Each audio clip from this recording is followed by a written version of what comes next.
Oke,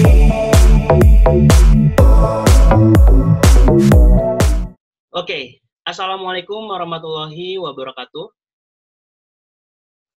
Di sini saya akan menyampaikan materi terkait dengan naskah pesan pada media pada platform ini, karena ada beberapa masukan yang saya terima ketika kita menggunakan platform yang sama, yang sesuai yang sudah kita gunakan sebelumnya itu, pesan yang saya sampaikan tidak tersampaikan dengan baik, mulai dari sinyal dan lain-lain. Jadi saya menggunakan platform ini, mudah-mudahan efektif. Nanti kalau misalnya ada masukan, silakan kalian sampaikan pada saat sesi selanjutnya. Di sini saya akan membahas terkait dengan naskah pesan pada media. Pada bagian ini, kenapa kita harus mengetahui, memahami, dan mungkin kita sebagai pelaku pembuat naskah pesan yang diperuntukkan pada media. Hal ini sebagai perancangan strategi komunikasi atau proses penyampaian pesan kepada halayak yang dikemas secara komunikatif, efisien, ekonomis, dan tidak ambigu cara penyampaiannya. Tentunya naskah yang dirancang disesuaikan dengan kasus atau objek masing-masing yang sudah kalian tentukan. Nah, terkait dengan naskah pesan, dalam industri kreatif tentu saja tidak asing lagi pada posisi penyuntingan naskah atau pembuat naskah. Biasanya pekerjaan ini biasa kita sebut itu sebagai copywriter, ya, di mana satu pekerjaannya itu adalah menulis konten kreatif yang memiliki tujuan untuk mempromosikan atau menginformasikan sesuatu kepada target audiensnya. Dan tentunya, peranan sebagai copywriter ini memiliki tanggung jawab pada pembangunan citra perusahaan atau brand tertentu. Ya. Nah, makanya pada bagian ini, ketika kalian sudah menentukan target audiens kalian, ketika kalian sudah menentukan brand positioning kalian, nah, pada tahapan ini yaitu adalah bagaimana caranya membuat sebuah naskah yang akan kalian gunakan untuk membangun citra pada brand atau objek yang kalian sudah tentukan. Dalam tahapan penyuntingan ini, tentunya kita harus sebagai penulis atau sebagai copywriter, kita sebut saja, gimana penyampaian pesan kita itu dapat tersampaikan dengan baik kepada target halayak. Tentunya terkait dengan hal-hal yang harus kalian ketahui, ada beberapa tahapan penyuntingan naskah, yaitu yang pertama adalah ejaan. Terkait dengan ejaan, tentu saja kita sudah belajar bahasa Indonesia, mulai dari SD, SMP, SMA, bahkan di perkuliahan pun kalian pernah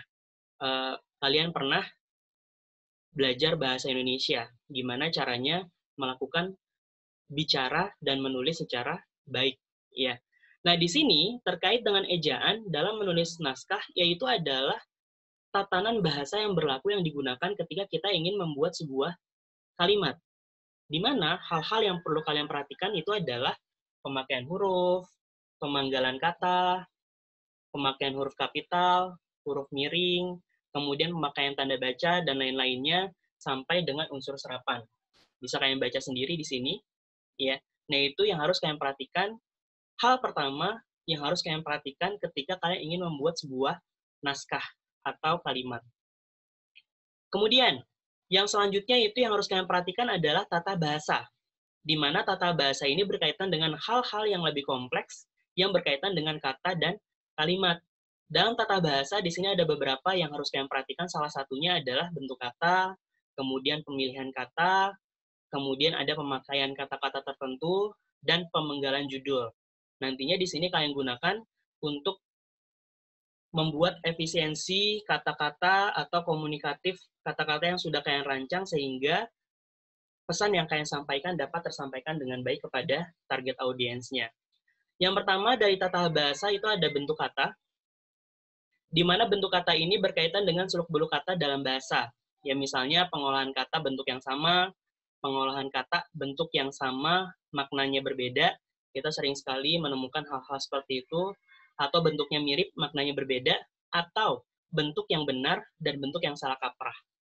Misalnya, terkait dengan bentuk sama, makna berbeda. Contohnya, ada kata menguap yang bisa kita artikan sebagai air, dan ada kata menguap sama kalimatnya, sama katanya, yaitu adalah menguap, tapi maknanya berbeda. Menguap yang pertama itu adalah air, dan menguap yang kedua adalah tanda ngantuk.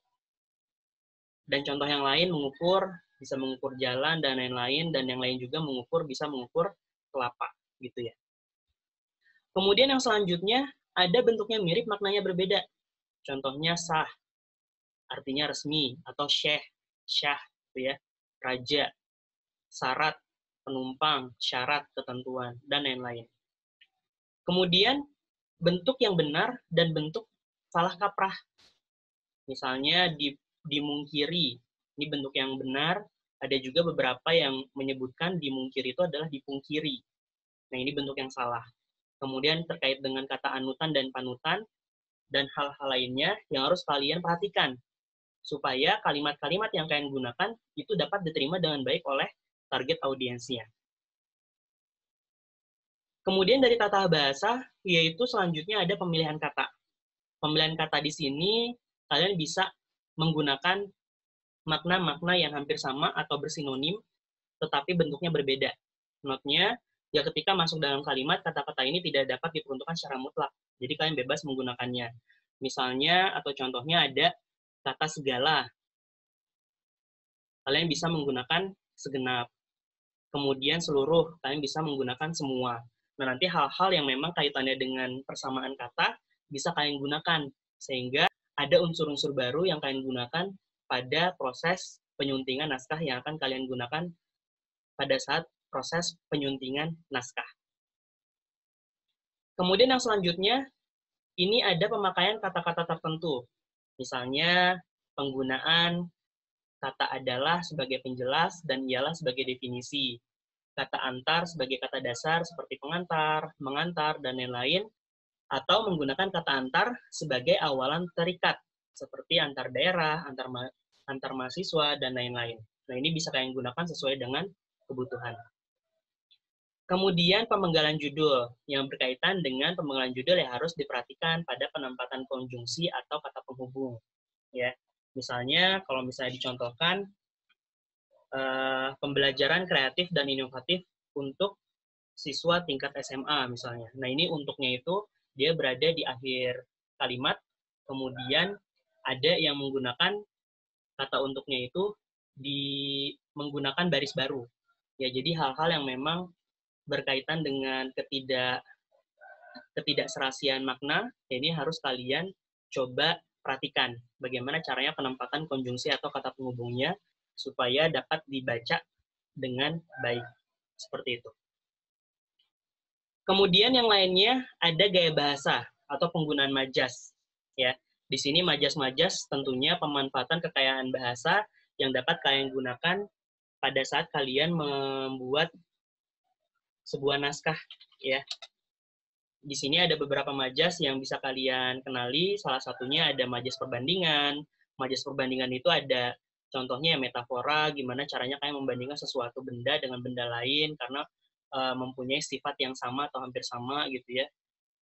Banyak sekali majas perbandingan, nanti bisa kalian lihat contoh-contohnya di referensi-referensi lain, misalnya ada hiperbola, ada personifikasi, ada pras prototo, dan lain-lainnya. Kemudian ada sindiran. Sindiran ini banyak juga beberapa majas sindiran, salah satunya itu ada ironi. Ironi itu ya sindiran dengan menyembunyikan fakta yang sebenarnya. Kemudian ada majas penegasan. Majas penegasan itu misalnya seperti klimaks atau anti klimaks atau retoris gitu ya, gimana kalian mengungkapkan pernyataan dengan jawaban yang telah terkandung di dalam pernyataan tersebut atau hal-hal lainnya yang berkaitan dengan penegasan. Kemudian majas pertentangan, ada paradoks, ada oksimoron, ada dan lain-lainnya gitu ya. Nanti bisa kalian gunakan sesuai dengan kebutuhan penggunaan gaya bahasa yang kalian manfaatkan tentunya untuk membuat naskah pesan atau copywriting sesuai dengan kebutuhannya. Nah, tentunya contoh-contohnya kita ya harus menjadi orang-orang yang kreatif, di mana kalian juga sudah belajar terkait dengan penggunaan atau 101 ide gitu ya, di mana ide-ide yang sama itu ya sama gitu, apa yang dipikirkan orang lain yang mungkin dipikirkan oleh kalian juga. Jadi kalian juga harus gimana caranya kalian menempatkan posisi kalian atau memposisikan media kalian dan produk kalian itu sehingga berbeda dengan yang lain. Nah, contohnya di sini ada Right Words, Different Story, ya. Di sini bisa kalian lihat perbedaan ketika seseorang dikatakan menulis dan menggunakan copywriting, ya, writing dan copywriting. Dia perusahaan konstruksi dan solusi renovasi, gitu ya. Tapi di mata copywriter itu beda. Gimana caranya mengemas supaya lebih keren, gitu. Nah, ini contoh-contohnya. Ada iklan New Green Tea, ya. Kemudian ada iklan Aqua yang baru-baru ini juga. Dia menulis billboard seperti yang tertata di sini, yang dapat kalian gunakan. Kemudian yang lainnya, ini ada iklan Gojek dan iklan Grab. Ya, di sini iklan Gojek menyampaikan bikin nyampe duluan dan lain-lain. Ya tentunya hal ini difikirkan gitu ya. Mereka menggunakan bikin nyampe duluan itu pasti difikirkan dengan baik gitu. Kemudian terkait dengan Grab, lintasi kemacetan dengan aman dan pasti bersama Grab Bike. Ya. Kemudian contoh-contoh lainnya, senyum keluarga Indonesia, senyum Pepsodent gitu ya. Kemudian ada cintai ususmu, minumnya tiap hari ya. Kemudian contoh lainnya, ini susu saya, susu bendera. Kemudian ada manis, asam, asin, ramai rasanya. Ini iklan apa? Kalau misalnya kalian tahu, bisa komentar di bawah. Aku dan kau, suka dan kau.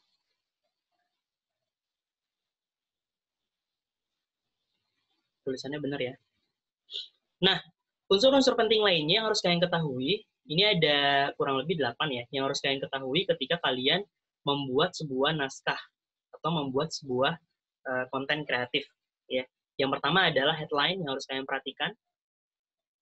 Kemudian ada penawaran, isinya ya, isinya ada penawaran. Kemudian ada alasan, ada bonus, ada testimoni, ada garansi, ada call to action, dan lain-lain. Nah, ini ada elemen-elemen penting yang harus kalian ketahui ketika kalian merancang sebuah copywriting ya.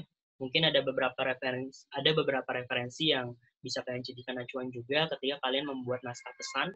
Tentunya yang harus kalian perhatikan itu adalah kenali target audience dan pendekatan pesannya. Jadi, desain yang kalian buat, yang kalian rancang, strategi komunikasi yang kalian rancang, nantinya dapat disesuaikan dengan target audiensnya. Seperti itu. Terima kasih semuanya. Mudah-mudahan bisa tersampaikan dengan baik. Tentunya jangan lupa subscribe dan di-like ya pada platform ini. Terima kasih, akan kita lanjutkan di platform selanjutnya.